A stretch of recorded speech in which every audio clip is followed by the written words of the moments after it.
তো চলুন আমরা গ্রামীণ পরিবেশে প্রকৃতির সঙ্গে পরিচিত হয়ে আসি। প্রকৃতির সৌন্দর্যই আলাদা। চারিদিকে সবুজের সমারোহ দেখে কবি জীবনানন্দ দাশের সেই দিন এই মাঠ কবিতার কথা মনে পড়ে গেল। কবি তার কবিতায় প্রকৃতির সৌন্দর্য এবং মানুষের স্বপ্নের অমরত্বের দিকটি তুলে ধরেছে। আমিও যেন কবিতার সেই ব্যাখ্যা প্রকৃতির মধ্যে খুঁজে পাই বারবার। আমরাও যেন শত ক্লান্তি ভুলে প্রকৃতির মাঝে নতুন করে বেঁচে থাকার আশ্বাস খুঁজে পাই। যেদিকেই তাকাই না কেন প্রকৃতি বারবার নজর কাড়ে।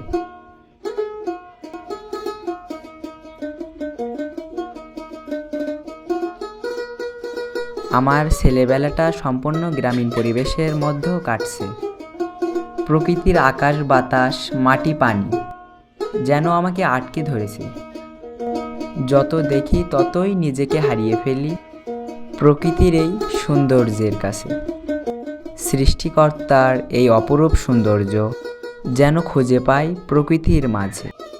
প্রকৃতি সে তো এক সৌন্দর্যের নাম, যেখানে লুকিয়ে থাকে হাজারো আবেগ ভালোবাসা।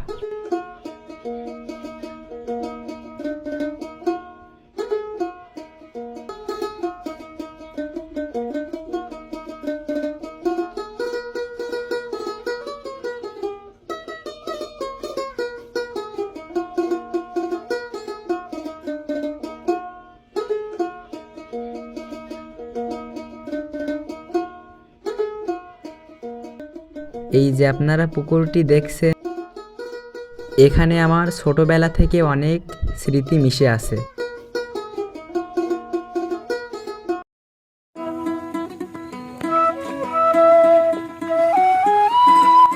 এই যে পায়রাগুলো দেখছেন, এগুলো আমার নিত্যদিনের সঙ্গী।